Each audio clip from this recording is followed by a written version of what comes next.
is Civil law.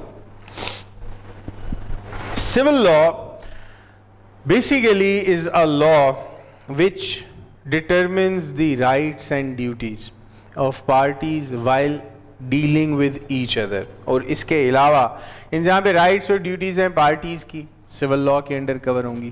جہاں پہ inheritance, succession, جہاں پہ ریونیو ریلیٹڈ معاملات ہیں, یہ سارے کے سارے in the ambit of civil law ان کو کور کیا جائے گا. یعنی سول لاء کے اندر ایسے معاملات کو کور کیا جاتا ہے, سول لاء کے اندر ایسے معاملات ہیں کہ جو معاملات دیوانی نیچر, سول نیچر کے ہیں, کہ جن کے اندر کوئی کرمنل لائبلٹی اویلیبل نہیں ہے, صرف رائٹس انوالوڈ ہیں پارٹیز کے, کوئی کرائم کمٹ نہیں ہوا, صرف حقوق انوالوڈ ہیں پارٹیز کے, اور وہ حقوق لینے کے لیے پارٹیز عدالت سے رجوع کرتی ہیں.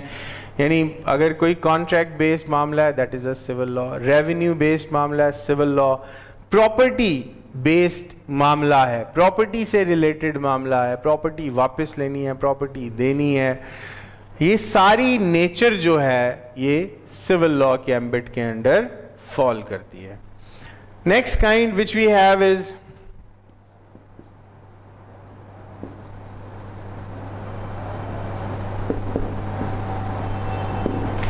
Criminal law. تو اس کو پڑھ لیتے ہیں جلدی سے. Criminal law as distinguished from civil law is a system of laws concerned with punishment of individual who commit crime. Thus, where in civil cases two individuals dispute their rights, a criminal prosecution involves the people as a whole deciding whether to punish an individual for his conduct or lack of conduct, omission جس کو کہتے ہیں. Just as the people decide what conduct to punish, so the people decide what punishment is appropriate. Accordingly, punishments vary with the severity of the offenses. دیکھیے civil law اور criminal law میں ایک difference یا distinction جو ہے وہ ہے کہ سول لاء ڈیل کر رہا ہے رائٹس آف پارٹیز سے, ان کے رائٹس انوالوڈ ہیں کسی معاملے کے اندر, جبکہ کرمنل لاء اوفینسز یا کرائم سے ڈیل کر رہا ہے.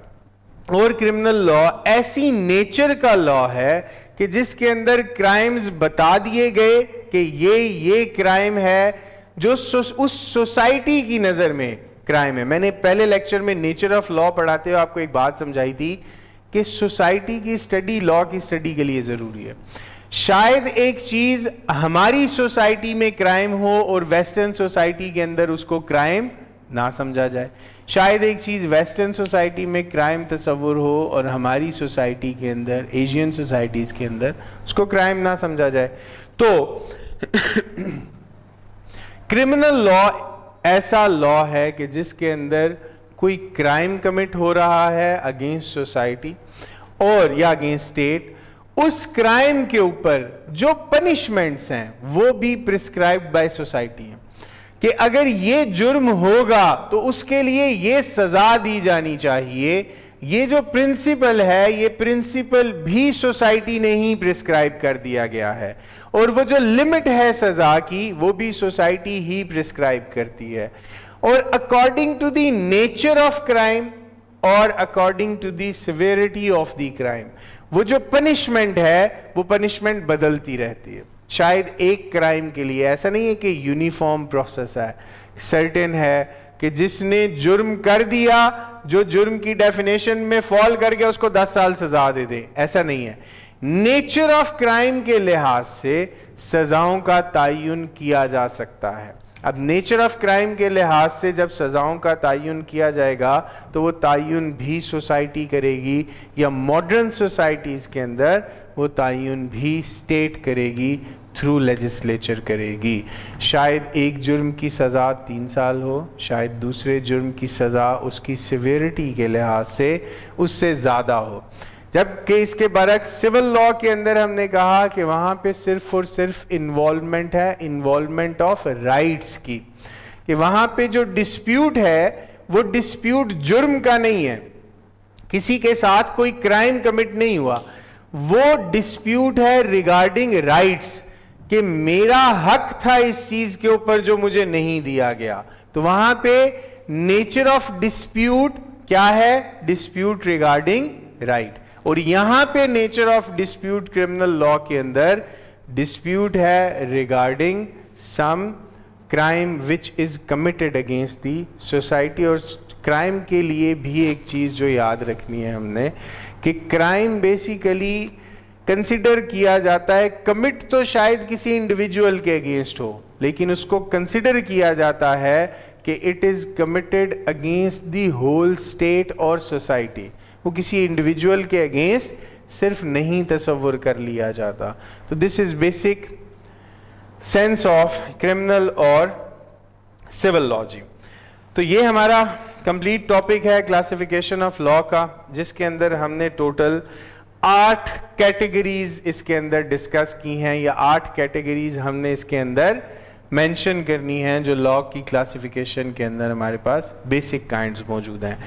ایک چیز میں بتانا چاہتا ہوں کہ اگر آپ ان 8 کائنڈز کو ایکسٹینڈ کرنا چاہتے ہیں, بڑھانا چاہتے ہیں, تو انٹرنیشنل لا کے ساتھ آپ مینشن کر سکتے ہیں میونسپل لا کو, یعنی ایسے قوانین جو سٹیٹس نے اپنے لیے بنائے. اگر آپ اس کو ایکسٹینڈ ہی کرنا چاہتے ہیں, آپ کو لگتا ہے میٹیریل اتنا زیادہ نہیں ہے, کائنڈز کم ہے, تو میونسپل لا آپ ایڈ کر سکتے ہیں کہ میونسپل لاز ایسے لاز ہیں جو سٹیٹس نے اپنی اسٹیٹ کے فنکشنز کو ریگولیٹ کرنے کے لیے بنائے ہوتے ہیں, جبکہ انٹرنیشنل لا ایسا قانون ہے جو اسٹیٹس کے ریلیشن شپ کو ریگولیٹ کرنے کے لیے بنایا جاتا ہے. تو یہ اگر آپ مینشن کرنا چاہتے ہیں ساتھ ایڈ کر لیں اس کو.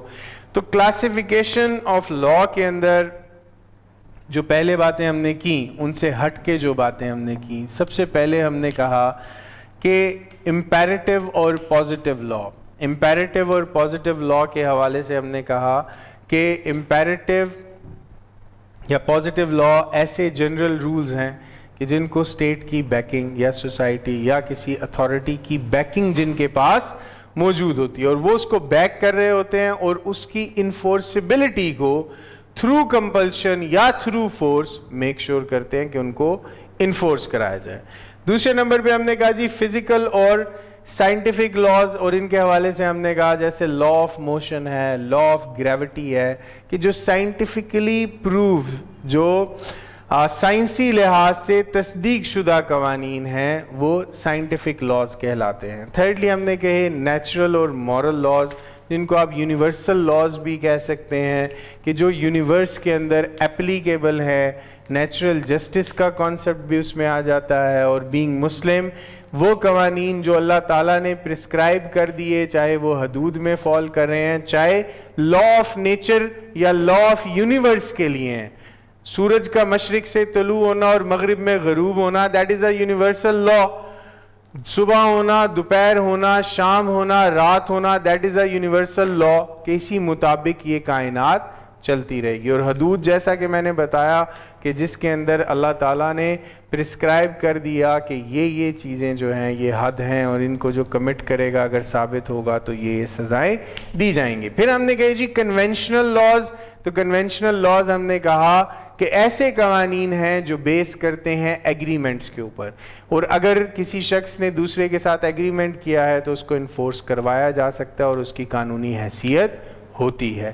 نیکسٹ ہم نے کہا جی کسٹمری لاز. کسٹمری لا ہم نے کہا کہ کسٹم وہ چیز ہے کہ جو ایک قدیم زمانے سے ایک خاص علاقے کے لوگ جو سٹیزنز ہیں کسی بھی ایک ایریا یا لوکیلٹی کے, وہ اس کو فالو کر رہے ہوتے ہیں, اور وہ فالو کرتے کرتے جب لا میکنگ یا جب اصول, قواعد و ضوابط, باؤنڈریز یا فریم ورک ان کسٹمز پہ بیس کرتے ہوئے بنا دیا جاتا ہے, then those are called customary laws. Next we had جو ہم نے چیز ڈسکس کی وہ تھے پریکٹیکل اور ٹیکنیکل لاز, کہ to achieve certain goal آپ کو ایک خاص to achieve certain technical goals یا مینوفیکچرنگ یا آرکیٹیکچر سے ریلیٹڈ, تو آپ کو ایک سرٹن پروسیجر کو فالو کرنا پڑتا ہے, and that procedure is law. جس کی ایگزامپل میں نے دی گئی, if you are making a marker اور پین, تو ایک خاص پروسیجر کو فالو کرنا ہے.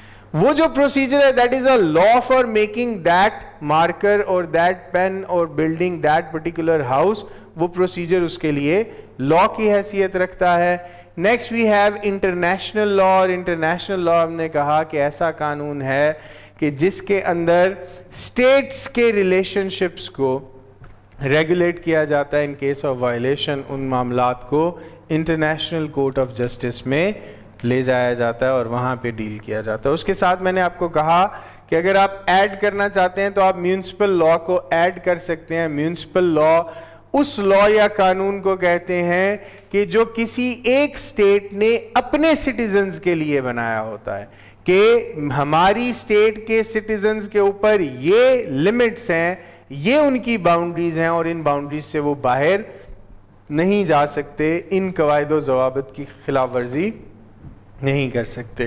پھر ہم نے وہ اکٹھے ہی ڈسکس کر لیتے ہیں۔ سول اور کرمنل لاء کی بات کی کہ سول لاء وہ ہے جس کے اندر رائٹس ڈسپیوٹڈ ہوتے ہیں بٹوین پارٹیز، ایک شخص کہہ رہا ہوتا ہے کہ اس چیز کے اوپر میرا حق ہے اور دوسرا کہہ رہا ہوتا ہے کہ اس کے اوپر میرا حق ہے۔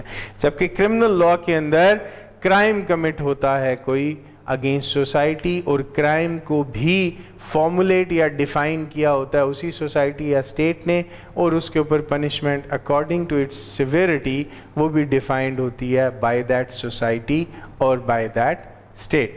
تو یہ ہمارا ٹاپک ہے جی کلاسیفیکیشن آف لاء کا۔ آپ اس ٹاپک کو سنیے، اس ٹاپک کو وزٹ کر سکتے ہیں، آپ ویب سائٹ پہ جائیں سٹی لاء کالج کی، اس کے ساتھ آپ اپنے ایئر کو کلک کریں، سبجیکٹ کو کلک کریں، اس ٹاپک کو سنیے۔ اس کو سننے کے بعد جو بھی آپ کی کیوریز ہیں، کوشچنز ہیں، وہ واٹس ایپ گروپ میں بھیجیے، ہم available to answer them. Thank you very much جی، اللہ حافظ۔